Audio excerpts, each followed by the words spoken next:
there's many other confirmation studies.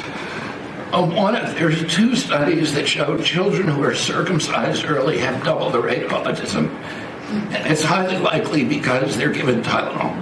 So, none of this is dispositive, but all of it is stuff that we should be paying. They said some wacky stuff at this press conference yesterday, so let's just do rapid fire fact checks for this question of whether circumcision causes autism via the utilization of Tylenol. Not only is this anti-Semitic, but it seems he's likely referring to these 2 studies, both of which have very valid criticisms made about them. And there's a systematic review that shows really there's no association between circumcision and autism. When the baby is born, don't give it Tylenol.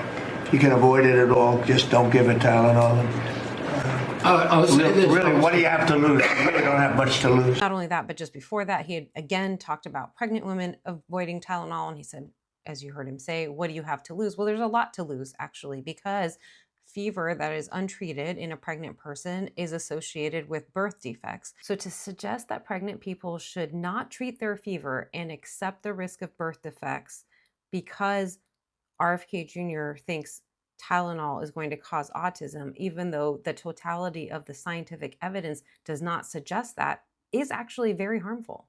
Trump also said that Tylenol, the company, advises pregnant people against taking the medication. And here's what Tylenol actually said just a couple of weeks ago. You can pause to read. This morning before I came in here, somebody showed me a TikTok video of a pregnant woman, 8 months pregnant. She is an associate professor at the Columbia Medical School.